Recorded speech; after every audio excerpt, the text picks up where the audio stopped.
Le direct revient, bonjour à toutes et à tous. Mais nous sommes toujours dans cet endroit paradisiaque. Nous y étions ce matin déjà, rappelez-vous, pour parler de bien manger. Le chalet de ma grand-mère est à nos côtés ici. Regardez-moi ça, ce beau chalet bien retapé. La séquence, cette fois-ci, va s'ouvrir sur les transmissions, le patrimoine en particulier. Mais avant, on va remercier et féliciter Andréane et Hippolyte parce on a goûté les beignets au chevretin, les beignets aux chèvres et les beignets à l'abondance. On n'a pas su savoir quel était le meilleur. Magnifique, super. Merci à vous d'être venus, c'était avec grand plaisir. On rappelle la restauration ouverte tous les jours ici, 7 jours sur 7 dans tout l'été. Hein. Oui, voilà, tous les jours, midi et soir, sur réservation. Voilà, c'est pour ça qu'on voulait les remercier. Et puis la suite, la charcuterie qui nous est servie évidemment. Et puis le dessert également, qu'on a goûté également, c'est magnifique. Hein. Merci aussi à Hippolyte, 16 ans, vous voyez, et qui passe l'été également ici. Hein. Oui, c'est ça, accompagné de ma sœur. Regardez-moi ça. C'est ça la jeunesse qu'on voulait montrer. C'est la transmission. Parce que c'est le thème de cette émission-là qu'on attaque à cette heure-ci. À 15h13, on dit bien en direct. Pour l'information, la température est bonne et douce. On vous laisse retourner au fourneau parce qu'il y a encore du boulot. Merci Hippolyte. Merci Andréane. Et bel été. Merci. La ferme de ma grand-mère ici. Là, le chalet de ma grand-mère. Attention, Joël. C'est ta propriété ici, mais il y a eu du boulot pour y remettre en état, comme on dit. Hein. Oui, absolument. Oui. C'est-à-dire que un bâtiment comme ça, qui a le soubassement en pierre et la partie en charpente, a besoin en permanence d'un entretien. Alors, on dira que si un bâtiment il est déjà au moins hors d'eau, c'est-à-dire qu'il est couvert, il peut passer le temps, mais après, les murs peuvent s'abîmer. Et donc là, c'est un enduit à la chaux que l'on a dernièrement repris. Donc chaux et sable et tous ces encadrements de pierre datent de l'époque. Hein, ah oui, 1803 établissement le chalet, c'est ça. Voilà. Et donc c'est des générations de paysans qui se sont succédés ici. Et la porte d'entrée avec la croix qui va dessus. Voilà, et la porte d'entrée qui est d'époque à l'intérieur du chalet. Voilà. On va faire le tour et puis après on parlera aussi de transmission avec Marc Bron, on parlera évidemment de patois, puis on ira interroger les jeunes qui sont sur le banc ici. Dans un instant, ça sera avec vous pour nous parler de votre présence ici. Un peu surprenante d'ailleurs, hein, vous allez voir pourquoi, d'accord? Les fleurs, c'est toi aussi? Oui, ça fait partie de... Elles sont jolies ces petites fleurs. Voilà, il faut faire venir un peu de fleurs puisque on nous reproche aux agriculteurs de couper toutes les fleurs des champs, donc on est obligé d'en mettre à côté de la maison. Il est agriculteur et il laisse les fleurs, en tout cas il les a plantées ici. La vue est magnifique depuis le chalet de ma grand-mère ici à Oignon, dit bien Haute-Savoie. À l'instant même, une bonne température. Et là, on voit ce plateau des Brasses magnifique. Oui, magnifique. On est dans cette moyenne montagne où on a encore des prés. On a aussi des espaces boisés avec des feuillus et des conifères. Pour le moment, on voit encore pas trop la trace du changement climatique avec les épicéas qui progressivement sont en train de sécher à cause d'une attaque du bostriche, qui est un petit animal qui vient se loger sous l'écorce. On en voit quelques-uns. Oui, quelques-uns qu'on voit là-bas en face. Oui. Ça y est. Et donc, progressivement, certainement que la nature va s'adapter. Oui. Il ne faut pas se faire de soucis pour ça. La nature, elle s'adaptera toujours. C'est comment est-ce que l'homme est capable de prendre ce virage-là. Et ça, on peut en discuter autour d'une table ici. Y a exactement, pas de c'est une des thématiques qu'on peut aborder. S'adapter justement à la résilience de la nature. On voit le paysage ici. Et là, les foins ont été faits il n'y a pas longtemps. Hein. Voilà, la semaine dernière, on a eu une petite fenêtre de tir pour pouvoir faire les foins. Et donc, vous voyez aussi que grâce à cette pluviométrie abondante, les champs sont déjà en train de reverdir, c'est magnifique. Ça repart déjà. On appelle ça donc les foins. La deuxième partie, ce sera les regains. Exactement, un peu plus tard. Et puis, puisqu'on est aussi dans les questions de patrimoine, eh bien, on dit aussi que le troisième passage, c'est les rebiolons, donc la rebiole. Et quand quelqu'un y rebiole, c'est que à nouveau, ça repart. Ça repart. Voilà. La nature est généreuse ici, elle repart justement. Et moi, j'aime bien en particulier ce chemin de pierre bordé par un muret de pierre qui va jusqu'aux maisons là-haut. Nous sommes à 1300 mètres d'altitude.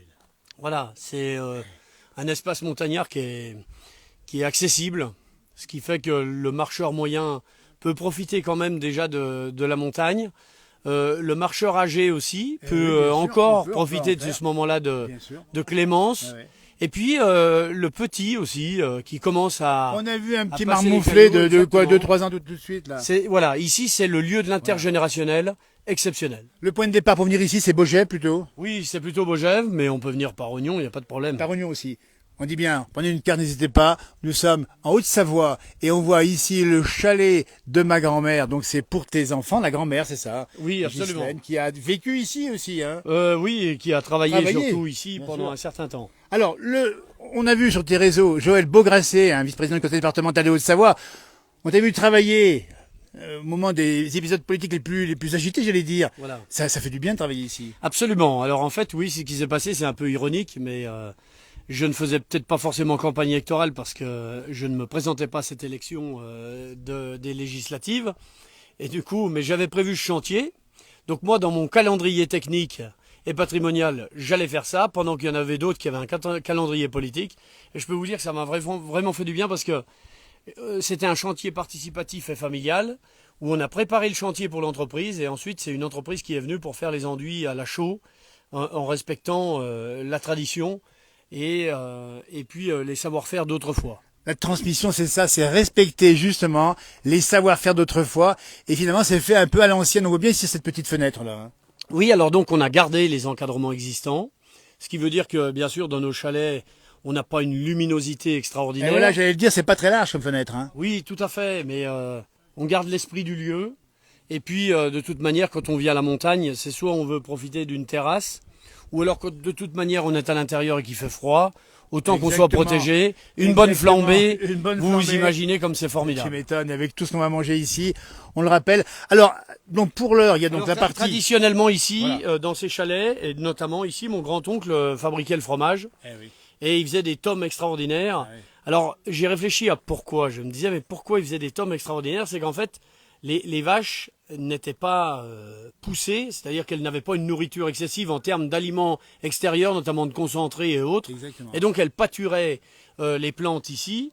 Et puis également dans la transformation pour la tome, oui.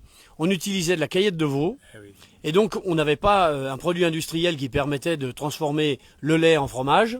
Et donc avec la caillette de veau plus cette production, on va dire, frugale de lait faisait qu'on avait un fromage qui était vraiment à la fois authentique et qui vivait avec ses ferments locaux, vous comprenez? Et donc ça, c'était vraiment quelque chose que personne n'a retrouvé par ailleurs après. Absolument, c'était encore différent à l'époque. Il y en avance devant la maison, le chalet ici, où nous sommes avec des travaux évidemment en cours, parce que à terme, on va élargir encore l'intérieur. Un petit peu, oui, bien sûr, il faut retrouver un peu de confort dans ce chalet. En haut, qu'est-ce qu'on a en haut ici? Alors la partie supérieure, c'est la grange. C'est pour ça que nos chalets ici, même à 1300 mètres d'altitude, ils étaient très volumineux. Parce qu'en fait, ces chalets étaient très volumineux. Donc vous avez à peu près une hauteur au fêtage qui est de 8 mètres là environ. Et en fait, les agriculteurs faisaient les foins. Mais à la différence de nous qui redescendons les récoltes sous des formes de grosses bottes carrées, eh bien ils étaient obligés de stocker ça dans la grange et ensuite l'hiver les redescendaient en luge, donc des grosses luges à foin, les béquets, et ils faisaient des opérations familiales ou de voisins et ils faisaient une corvée pour monter depuis Oignon jusque là à pied pour venir chercher du foin pour les redescendre pour les vaches. Le patrimoine en Haute-Savoie, il faut le préserver. Tu es bien placé d'ailleurs au sein du conseil départemental. Hein. Oui, parce que c'est vrai que je suis, on va dire, entre guillemets, le référent et le ciblé sur les questions du patrimoine, puisque ma délégation est bien sûr vice-président en charge des finances, mais également du patrimoine. Et je le vis, c'est pas une fonction, c'est ce qu'il faut arriver à comprendre aussi. C'est important quelquefois d'avoir des élus qui sont à la fois, qui usent de leur fonction parce que ils ont à la fois les compétences et les convictions. Et ça, je pense que je vais pas me tirer des fleurs, mais sur le principe, je peux allier les deux, et ça, c'est ce qui est ma force. On le sait, pour te connaître depuis longtemps, c'est une force, c'est d'être les pieds sur le terrain ici. On dit bien, nous sommes dans le... Alors, la région l'a pas donné ici, c'est déjà le Chablais, c'est ça, ici? Non. C'est Faucigny. Attention, je vais me faire reprendre. Bien sûr, c'est le Faucigny. Donc en fait, nous sommes à la limite entre le Faucigny et le Chablais, et là, nous sommes dans le Faucigny. Alors, on profite de l'occasion pour cibler, faire un plan juste sur les cacatires à l'ancienne. Alors si vous nous regardez effectivement en direct ou pas, est-ce que vous savez ce que c'est? Devinez, nous sommes à proximité donc du chalet, avec son fameux toit de tôle qui est magnifique d'ailleurs, entre parenthèses. Hein, c'est bien. Oui. Bon, alors celui-ci, il a été fait progressivement, donc on va dire qu'il est un peu multicolore. C'était dans les années 90 quand j'ai commencé à reprendre le chalet, et donc j'avais une vingtaine d'années. Et donc, quand on a moins de moyens, on regarde aussi le prix de la tôle et ainsi de suite. Et donc, j'étais tombé sur un lot de tôle déclassée. C'est pour ça que ça fait un peu arc-en-ciel, mais c'est comme ça. Mais c'est comme ça, et c'est beau, c'est l'histoire, c'est comme ça. Regardez avec émotion ici les cacatires. On sait peut-être, nous, on sait ce que c'est, mais voilà. Alors, dis-nous tout. un petit clin d'œil parce qu'en fait, aujourd'hui, c'est une notion qui revient, les cacatires, et notamment pour les personnes qui ont des idées plutôt écolo, bobo, en se disant c'est bien, plutôt que d'utiliser de l'eau, il faut aller dans les toilettes sèches. Oui, exactement. Alors moi, je vous dis, c'est extraordinaire, bien sûr, mais pour l'avoir connu quand j'étais petit, je peux vous dire qu'en plein hiver, quand vous allez aux toilettes sèches, eh bien, premièrement, vous n'y restez pas longtemps. Oui. Et puis, il y a un quotidien qui est quand même pas toujours agréable. J'imagine. Et ça, c'est important de se le redire aussi. C'est bien dans la philosophie, Voilà. mais après, dans la Il y a pratique. la réalité. Exactement. Mais ils sont conservés. C'est une façon de garder justement une forme de patrimoine ici. Absolument, mais ils ont une fonction ici. Et ça marche encore ici. C'est-à-dire que ici, si on vient au restaurant du chalet de la grand-mère, eh bien, on va aux toilettes sèches parce que l'eau n'est pas suffisante pour pouvoir mettre des toilettes avec le tirage de l'eau. Donc, on apprend la frugalité Et ici. l'économie de l'eau. Exactement. Eh oui. Voilà, donc il y en a deux qui sont Voilà. face à face. Donc, on n'ira pas plus loin. C'est soit pour une question de compétition, Voilà. ou alors c'est aussi une question de monsieur et madame. Et donc, voilà. Exactement. Dites donc, franchement, on est sous le charme de l'endroit. Ici, on vous rappelle, nous sommes toujours en direct ici à 15h23. Depuis Ognon, petite commune ici, pas loin de Beaugé, on est pas une bonne minute en Haute-Savoie. On a fait le tour de la maison du chalet, on dit bien, avec toute son histoire 1803. Joël Beaugrasset qui a pris ce plaisir. C'est pas fini encore, mais il y a une satisfaction à voir le travail avancé, Joël. Oui, absolument. Et puis c'est surtout de le partager avec sa famille, avec ses enfants, voilà. avec mon épouse qui n'est pas là, mais qui est passionnée aussi. On de salue au patrimoine. passage, évidemment. Voilà, Anne-Joëlle, elle est au travail. Et comme elle me disait, vous avez de la chance aujourd'hui de profiter de ça. Donc là, on regarde ces deux portes. Vous voyez encore en Ah ben, on a la date, marqué avec 1803. la peinture, donc 1803. Donc ça, c'était la partie habitation. Donc cette porte, elle va être un peu plus habillée ultérieurement pour qu'elle ait un peu plus l'esprit des lieux. Et puis la porte d'à côté, c'était la porte de l'étable Eh ben oui. où les vaches donc étaient traites. Moi, j'ai trait les vaches ici jusqu'en 2008, Voilà. l'été 2008. Et ensuite, j'ai arrêté la production laitière pour élever uniquement maintenant des jeunes élèves, des génisses. Des génisses. Voilà. On voit les Et donc, vous murs, voyez l'épaisseur. aussi la Voilà. différence de la bah fenêtre oui. de la partie habitation Exactement. et puis la fenêtre de la partie Ah, dis donc, étable. on va la montrer. Elle est vraiment Celle-ci, toute petite, celle-là. on n'appellera pas ça une fenêtre, on appellera ça une lucarne Voilà. plutôt parce que vraiment elle était petite. Ouais. Mais faut juste avoir en tête aussi que la personne qui allait travailler la pierre pour en faire l'objet tel qu'on voit ici allait avoir un travail important. Donc il est vrai que ça coûte cher de faire un encadrement de fenêtre ou un encadrement de porte. Donc je pense que c'est lié à une question de Exactement. moyens. Eh ben, Et je pense que ça mérite le respect. Exactement, c'est le respect de la mémoire des anciens qui ont fait nos paysages, qui ont fait nos chalets de montagne. Nous y sommes en direct en montagne ici à 1300 mètres d'altitude, le paysage est magnifique. Il fait beau en plus, une invitation à venir ici. Et puis, alors un oratoire ici. Alors on va pas oublier, c'est que nos anciens ici, et notamment sur le plateau de Plaine-Joux, étaient très croyants. Et donc, du coup, ces paysans avaient tous érigé une croix près de leur maison d'habitation, parce qu'en fait, c'était leur connexion Wi-Fi en permanence, avec l'au-delà et le bon Dieu. Ouais. Et donc, et souvent, on voyait passer des anciens qui se promenaient par Bien ici, sûr. et souvent, ils signaient en passant vers Voilà. la croix. Grand respect. Un grand effectivement. respect, voilà. La protection aussi, peut-être pour les cultures, les cultures, l'élevage, Exactement. ou même éviter qu'il y ait des incendies dans les bâtiments. Tout Ça à peut fait, arriver, tout à fait, bien sûr. Les Moi, je me bâtiments, souviens c'est souvent de ma magnifique. grand-mère qui, Bah oui. quand elle entendait l'orage, elle se levait et puis elle mettait un cierge, elle priait, voilà. Donc, c'était aussi une façon d'être en vigilance, mais en connexion. Absolument. Attends, on va juste partir, viens. Je vais monter ce petit chemin bordé par des arbres, des feuillus, c'est quoi comme, je sais pas exactement. Oui, ben là, on a un C'est là plane. de dire, c'est un On a plane, c'est ça Et ici, Ouais. on a un frêne. Allez-moi ça. Nous sommes en direct, 15h26, le bonheur est là et pas ailleurs, dans la place du village. Qu'est-ce que c'est beau. Oui, c'est Et magnifique. ta température, tu vois, ici, à 1300 mètres, on a combien 22, 23, pas plus Oui, voilà. Et puis, le fait des arbres, on est à l'ombre, on est bien, c'est Voilà. frais. Il c'est faut les formidable. garder, ces arbres aussi. Oui, tout à fait.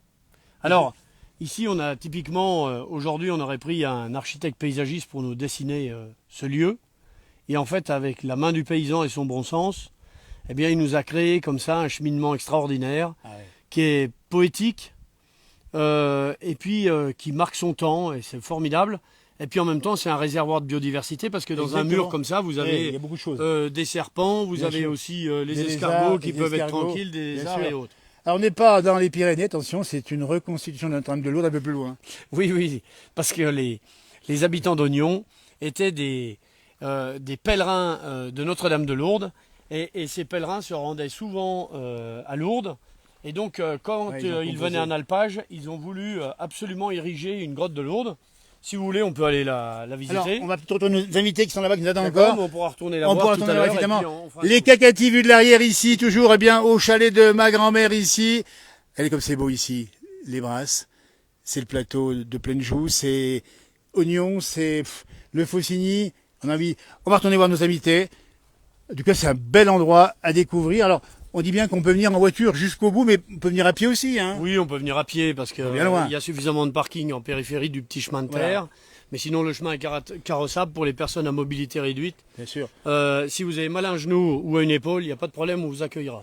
Allez-moi ça. Et puis on rappelle bien que les enfants sont là, hein. On a vu en ouverture d'interview et de direct ici, on a vu Andréane et Hippolyte. On les sent bien, tes enfants ici. Oui, je suis content qu'ils aient apprécié ce qu'on leur a transmis, c'est-à-dire que on est passionné de patrimoine, mais quelquefois, comment on va dire ça, les interférences de Oui, génération ça peut font arriver. que il y a des incompréhensions, alors que là, c'est pas du tout le cas.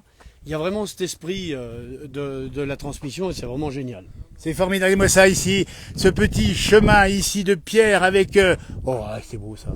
Et ce petit cumulus qui se forme là-haut, sans risque de rage, aujourd'hui c'est le bonheur ici. Voilà, le chalet de ma grand-mère, c'est marqué ici. Il est magnifique ce chalet. On va retrouver nos invités qui sont là. Et on a mangé, il faut dire qu'on a apprécié parce que franchement, on s'en est mis plein la panse, c'est vraiment une grande qualité. Transmission, on a parlé avec Joël, parce qu'on a parlé de la transmission au niveau ici du bâtiment et puis tout l'ensemble de la région ici. Mais il y a aussi un thème qui me tient à cœur dans la place du village, c'est le patois. Et t'es pas le dernier pour le parler, Joël. Oui, bien sûr. Et j'ai la chance, en fait, mon grand-père qui était un alpagiste ici, qui était né en 1894.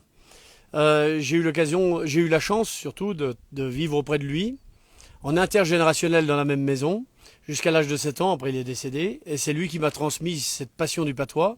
Ensuite, j'ai pratiqué le théâtre en amateur avec ma mère et puis des gens du village, et notamment à l'époque le sénateur Bouvier aussi. Bien sûr. Et puis aussi, par chance, mon épouse, quand elle était au collège, où on se connaissait pas encore, a eu la chance d'avoir des cours de patois avec Marc Bron, qui a partagé le repas avec nous.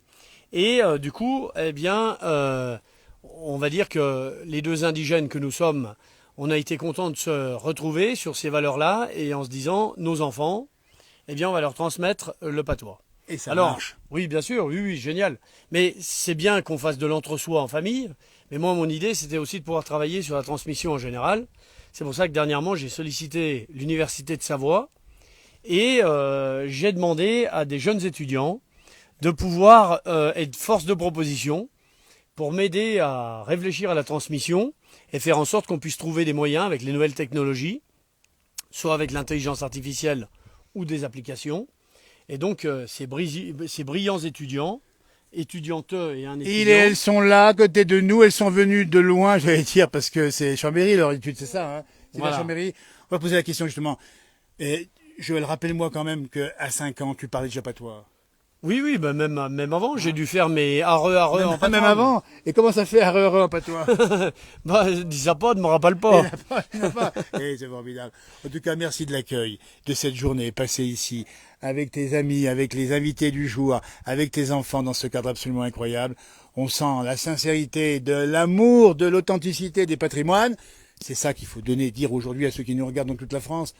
Conservons, gardons ça, c'est un équilibre pour l'avenir. Il faut pas conserver, il faut transmettre. Et vous transmettre. Et ça veut dire parce que la conservation, ça veut dire qu'on va mettre sous cloche, Ah oui, c'est vrai. qu'on va enfermer, C'est vrai. qu'on va pasteuriser, parce que Voilà. du coup, pour conserver, c'est-à-dire que qu'est-ce qu'on fait? On chauffe, on met dans un coin et puis voilà. Non, au contraire, il faut transmettre.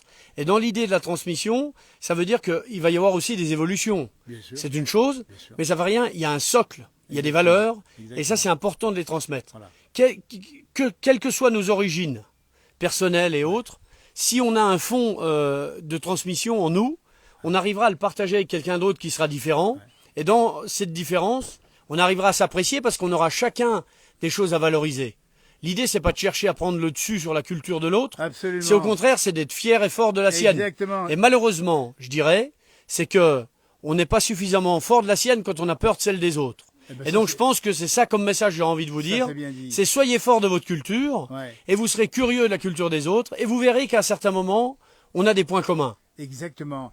Et c'est ça, comme ça qu'on va rapprocher dans ce monde les populations, les sociétés qui aujourd'hui ont besoin de ce ciment. Absolument, donc il faut perdre du temps pour ça, Voilà. c'est important. Mais c'est en gagner par ailleurs. Absolument, d'une autre manière, D'une autre humainement, manière. je Humainement. pense, voilà. Vous voyez le message de Joël, c'est celui qu'on partage dans la plage depuis 30 ans maintenant. On est heureux de l'avoir entendu.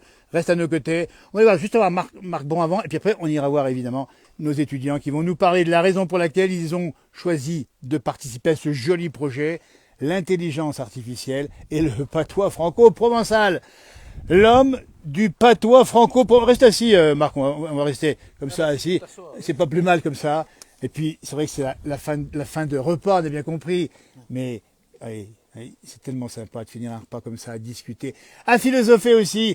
Marc, le grand maître du patois franco-provençal, c'est peut-être un peu exagéré, mais Ouais. non mais on te connaît, tu as tant fait, tu fais tant et tu feras tant encore pour défendre ça. Oui, bien sûr, on est toujours à disposition et puis on s'est battu longtemps pour que la langue soit reconnue au ministère de l'Éducation nationale. T'es monté au ministère à Paris. Ben oui, plus d'une fois et maintenant depuis 2021 c'est bon. Et ben maintenant il faut travailler sur les programmes et puis il faut pour transmettre, il faut avoir des formateurs. Donc pour l'instant, depuis 2 ans, on fait de la formation continue pour les profs qui sont déjà là s'ils veulent initier leurs élèves. Mais maintenant, il faut faire la formation initiale pour les futurs enseignants. Exactement. Et là, il y a tout un travail à faire, peut-être avec l'université de Savoie, je ne sais pas, mais il faut se mettre quand même sur le métier. Là. Alors, on dit bien enseignant de patois, entre autres au collège. Non, alors en fait, dans l'éducation nationale, on parle de langue régionale. Langue régionale. Voilà, parce que quand vous dites patois, ça veut dire la forme de la langue de tel village, de tel autre village, et on n'a pas la prétention de tout enseigner tout en même temps. Mais quand on parle de la langue savoyarde, de la langue bretonne, c'est l'ensemble de toutes ces variétés. Et nous, la langue savoyarde s'appelle au ministère le franco-provençal. Voilà. Alors, défenseur ardent du franco-provençal, avec des rendez-vous importants à venir, dis donc. Alors oui, hors enseignement, on a tout un tas d'associations au Val d'Ost, en Piémont, en Suisse et chez nous, en Savoie et même jusqu'à Lyon, qui chaque année se rencontrent dans le cadre de fêtes ou de rencontres de petite taille ou de très grande taille, tout dépend, ça peut aller de quelques dizaines à quelques milliers selon les années. Et devant nous, nous avons le 9 et le 10 novembre la rencontre qui se passera à Paris. Alors c'est rare, c'est la seconde fois. On était au Sénat en 2019 pour les 39e rencontres. Là ce sont les 42e. Et l'idée, il y a 2 idées. C'est d'abord que tout ce qui se passe chez nous, on a beaucoup d'émigrés. Les Savoyards de Paris, les Val-de-Tan de Paris, les Piémontais de Paris, eh bien tous ces gens-là, ils sont structurés, ils ont des associations, eh bien c'est de faire que tous ces gens-là, qui ont le franco-provençal en partage, eh bien se rencontrent, et donc là on serait sûrement du côté de Montmartre, donc vers le 9 et le 10 novembre. Et puis de faire le lien aussi avec les régions d'origine, donc à cette occasion-là, eh bien sont invités tous les gens qui sont dans les associations ou pas dans les associations, mais pour que les gens qui sont émigrés à Paris eh bien, retrouvent un peu leurs racines, là encore une fois, autour de la langue. Ça, c'est pour 2024.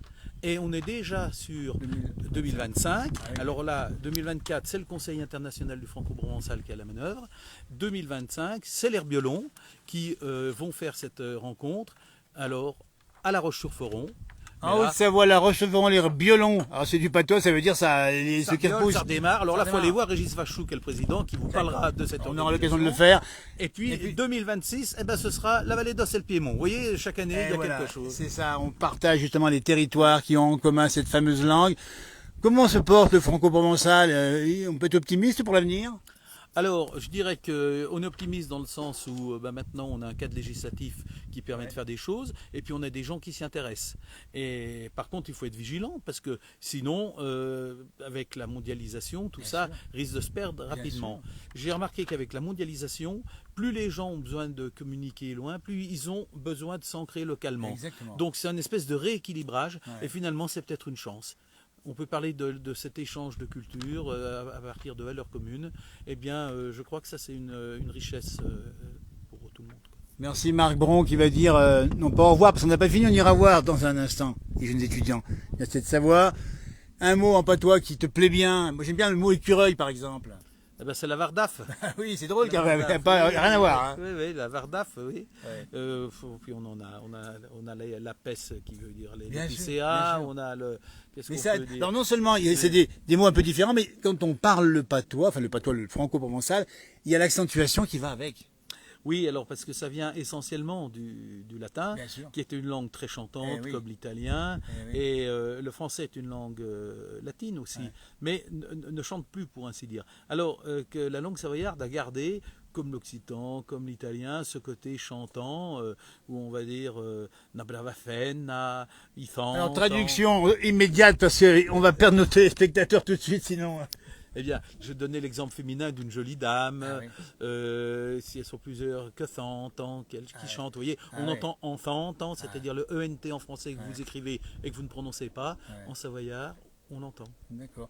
Comment on dit un grand bonjour à nos amis de la place du village sur Facebook, enfin, sur Facebook, je ne sais pas si on peut le dire, mais... Eh ben, balbonde à Tosle de la place de Vlad, Ah, ça fait que, plaisir. que nos aiguettes ont sur Facebook. Ça, c'est de l'authentique. Facebook, c'est la grande modernité. Il faut garder ses racines pour bien comprendre l'avenir. Puis tiens, on verra tout à l'heure, sur notre publication d'ailleurs, aussi la partie musique à laquelle tu es attaché également. Hein. Oui, alors moi, à titre amateur, hein, Oui, mais- j'aime bien. J'ai appris comme ça, avec les uns et les autres, à jouer un petit peu d'accordéon.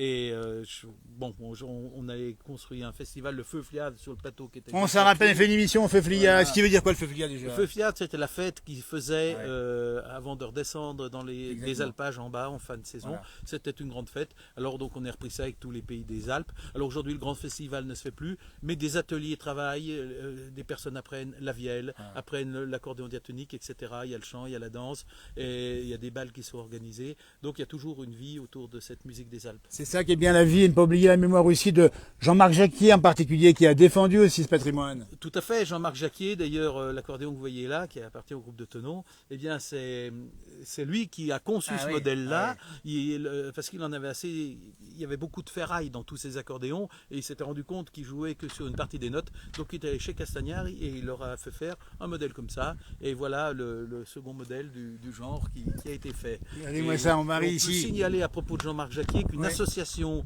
des amis, parce que Oui. il avait des amis très différents, parce que Oui. cette chaleur humaine qu'il avait, donc des amis très différents, et quand il a disparu, on s'est dit, on se croisait les uns les autres, mais on n'était pas dans les mêmes circuits, donc on a créé une association sur la culture alpine en musique, et président François Ducrot, et dont la volonté, c'est de tout le patrimoine musical et culturel de Jean-Marc, de le montrer, de le faire entendre.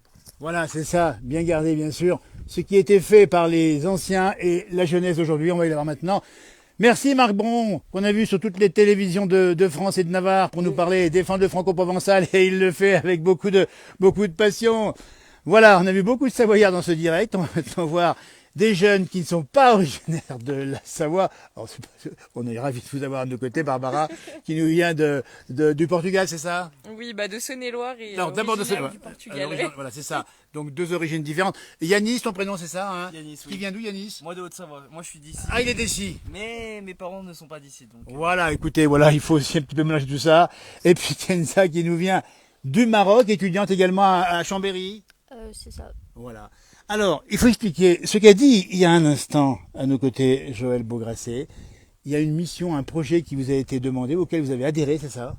C'est exactement ça. C'est une offre de stage qui a été initiée par Monsieur Beaugrasset. Pour 6 mois. C'est pour notre part 6 mois et Yanis 3 mois. Voilà. Et Barbara, 6 mois aussi. Oui.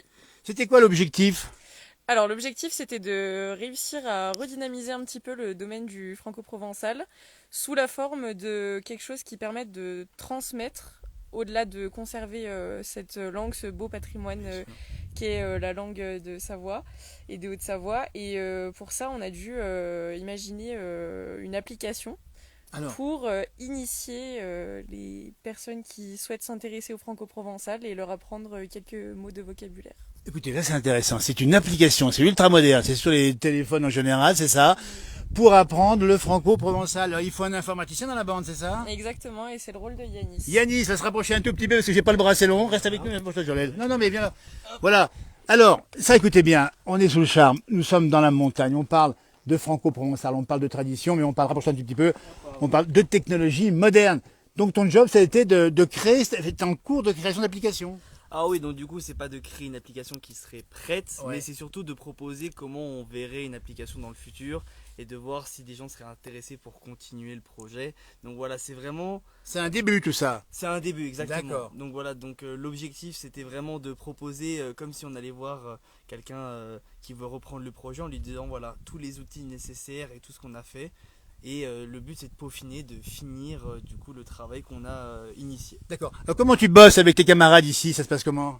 Alors du coup bah moi Approche un tout petit peu. donc moi du coup je code l'application. Ouais. Donc elles m'ont donné des directives, donc ce sont Ah. des exercices parce qu'elles ont fait toute une recherche en amont avant que j'arrive vu que je suis arrivé au cours du Un projet. peu plus tard, d'accord. Et donc du coup c'était de moi faire l'application, D'accord. de faire les jeux et surtout de faire ce qu'elles recherchaient Ouais.